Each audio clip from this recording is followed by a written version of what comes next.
Hey everybody, I'm Russ Bowen with CBS17's Local Matters, where everything local really matters, especially in politics. And who knows that better than Wake County District Attorney-elect Wiley Nickel. Thanks for being here. It is so great to be back with you in the studio. Hope you're having a really good summer here. Summer's hot, but that's summer, but this heat wave is nothing compared to what I think it might be like come November. But that's a side story.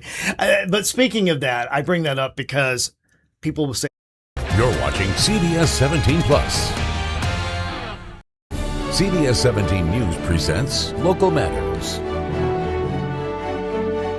Hey everybody, I'm Russ Bowen with CBS17's Local Matters, where everything local really matters, especially in politics. And who knows that better than Wake County District Attorney-elect Wiley Nickel. Thanks for being here. It is so great to be back with you in the studio.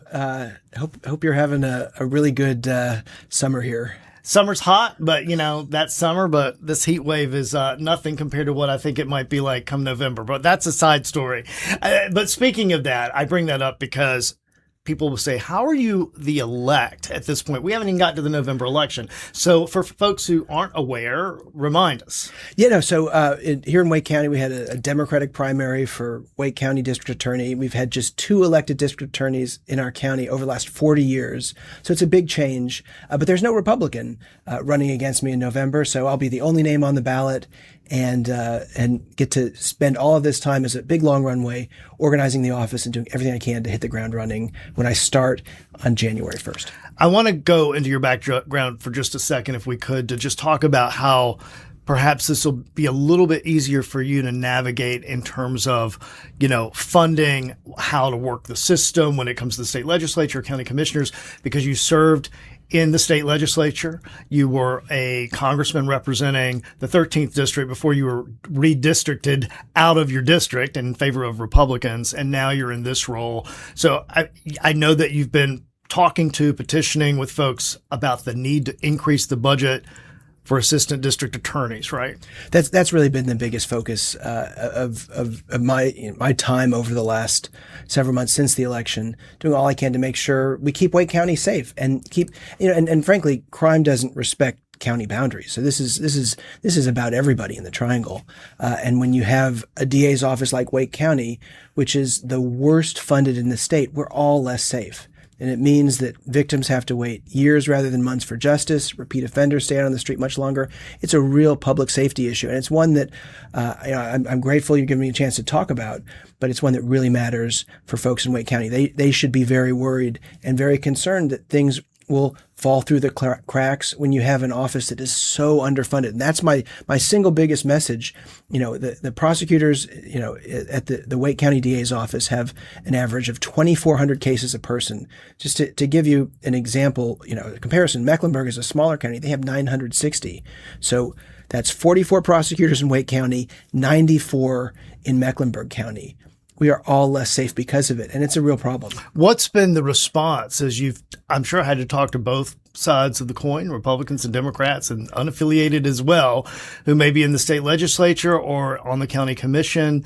Are you getting good feedback? I mean, are you hopeful, or are you hitting walls? No, we just hit a real big wall with the budget. The state budget, the state budget, which will pass.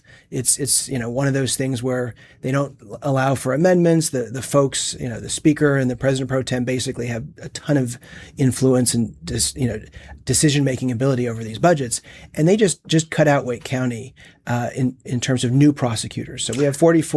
All the other counties that really needed help, like Wake County, got help in the budget, except Wake County. So I want to go back to that. I want to stay on the budget thing for a minute because it's $2.9 million in the budget for additional ADAs.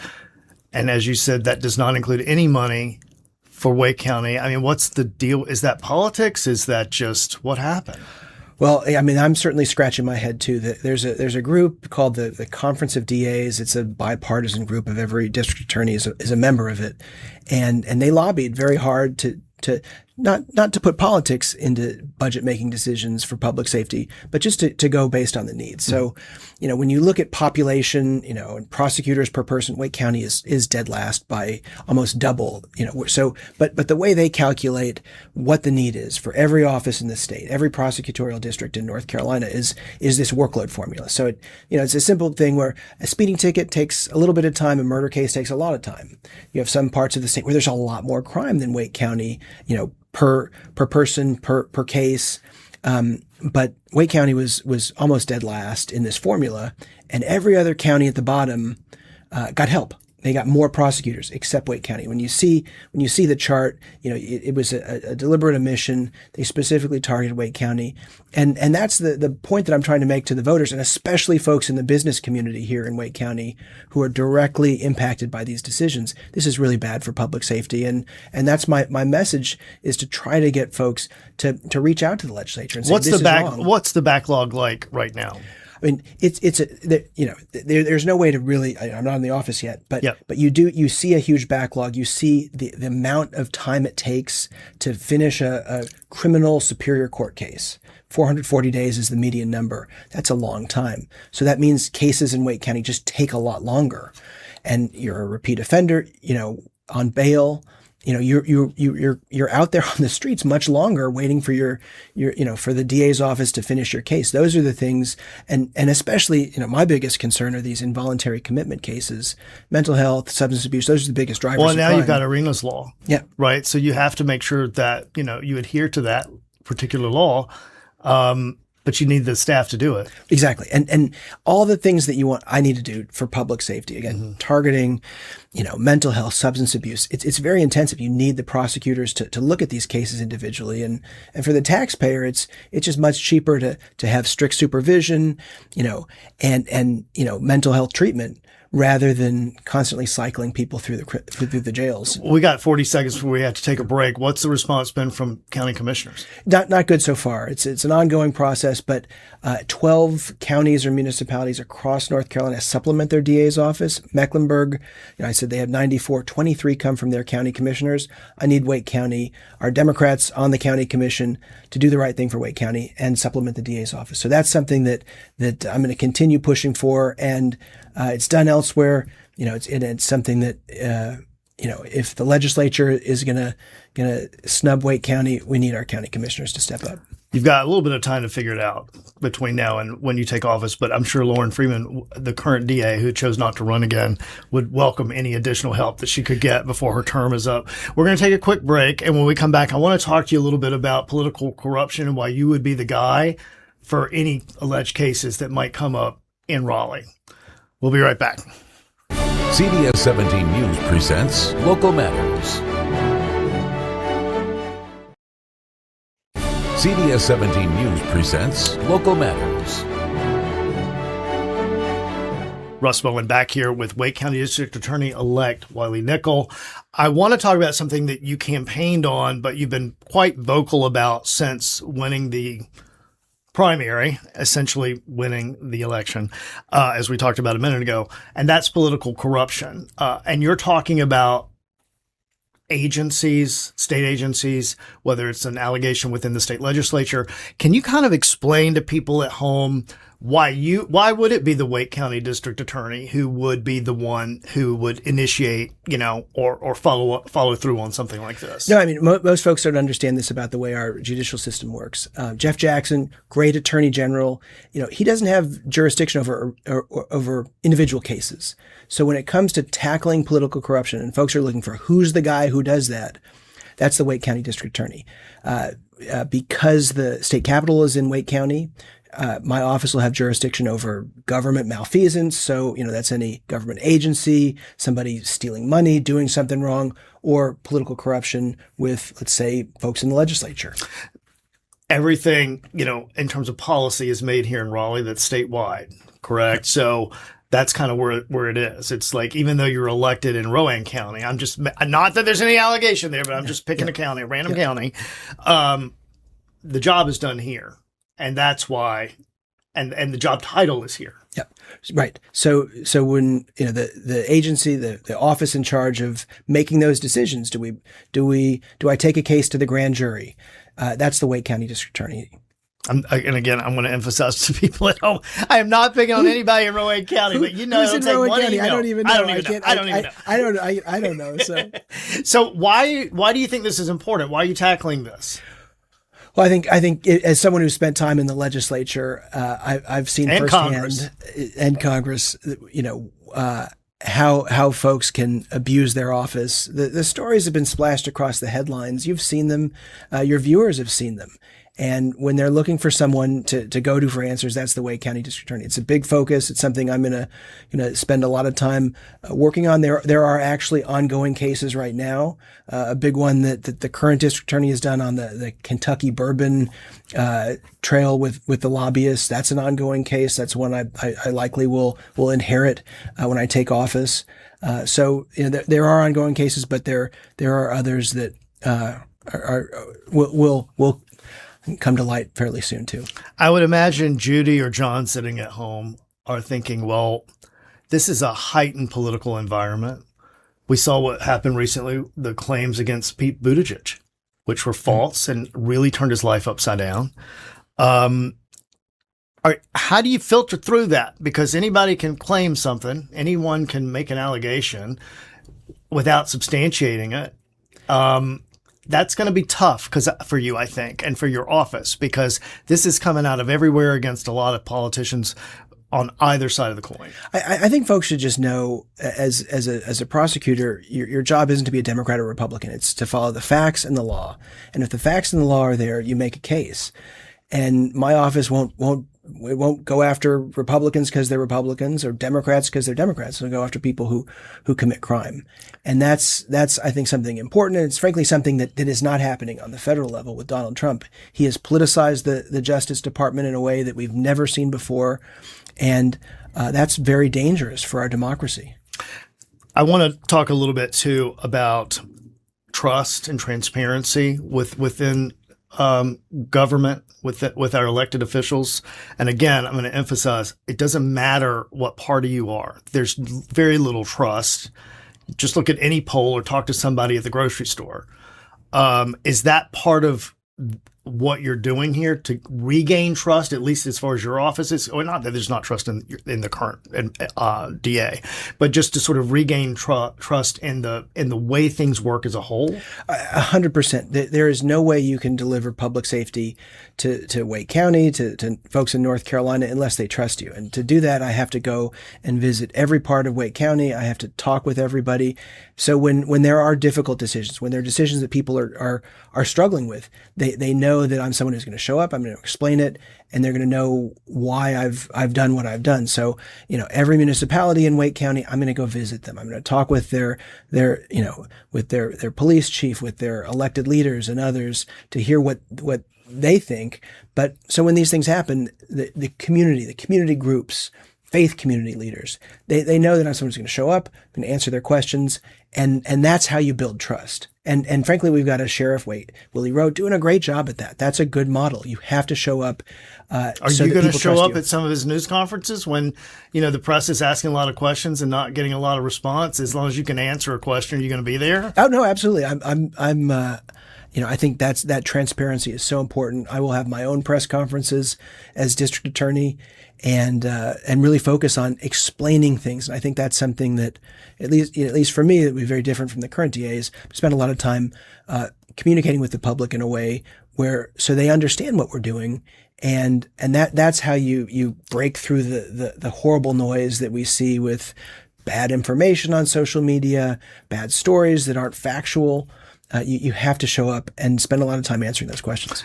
We're going to show up like everybody did for the Stanley Cup championship parade, and after this break, and talk about sports in your county and the challenge you see ahead, but one that you think you can probably tackle when we come right back. CBS17 News presents Local Matters.